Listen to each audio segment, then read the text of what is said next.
You're listening to All Things Considered from NPR News.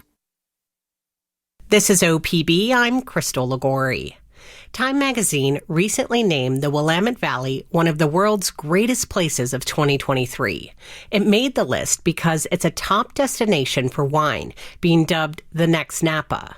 And when most people think of Oregon wines, Pinot Noir is probably the immediate connection. But last year, the top-ranked Oregon wine on Wine Spectator's Top 100 was a Chardonnay.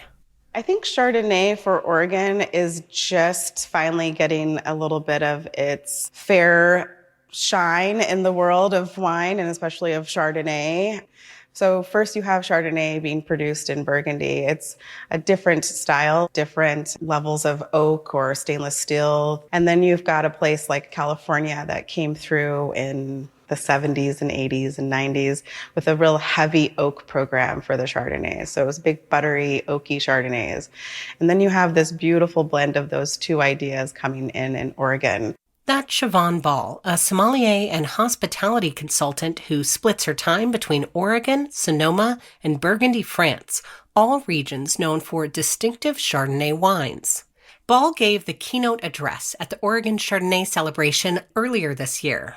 It's a newer festival recognizing the changing face of Oregon wine. Oregon wine is still quite known for Pinot Noir and Chardonnay, and we'll never get away from that or go away from that. Why would we? It's world-renowned now.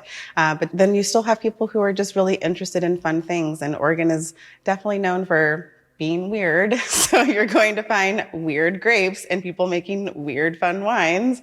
California winemakers brought Chardonnay to the West Coast in the 1880s, where they created a distinctive style that has come to dominate how many people think of the wine.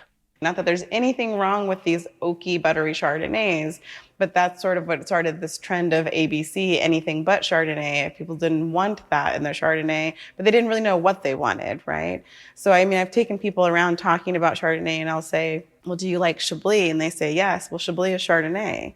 Chardonnay and Pinot Noir both hail from Burgundy, France originally. It's a region that shares a similar latitude and climate with Oregon. Oregon's early winemakers sourced their first Chardonnay plants or clones from California.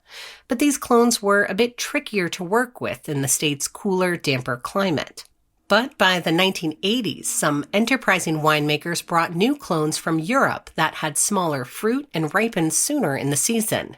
These proved easier for many to work with, and Chardonnay started to take off. Oregon Chardonnay has the best aromatics, and they're so full of life, and they're bright, and it's just so full of these different textures and different complex notes, and then this incredible salinity that I just don't think you find in a lot of other wines paired with this texture. Today, Chardonnay in Oregon takes on many different faces. Some spend most of their time fermenting in steel tanks and have clean minerality.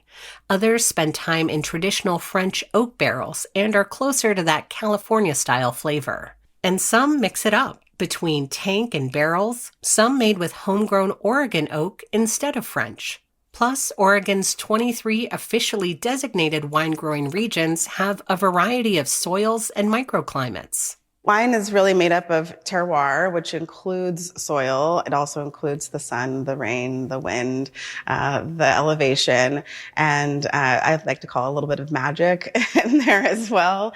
So you're seeing all these different styles, but these wines have only been being produced for some 50 some odd years. European winemakers have had centuries to fully understand how to make the most of their land, environment, and grapes.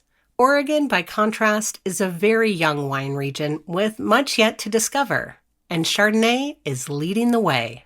You can meet some of the new generation of Oregon winemakers exploring the possibilities of Chardonnay in the latest episode of OPB's Superabundant, online now at opb.org.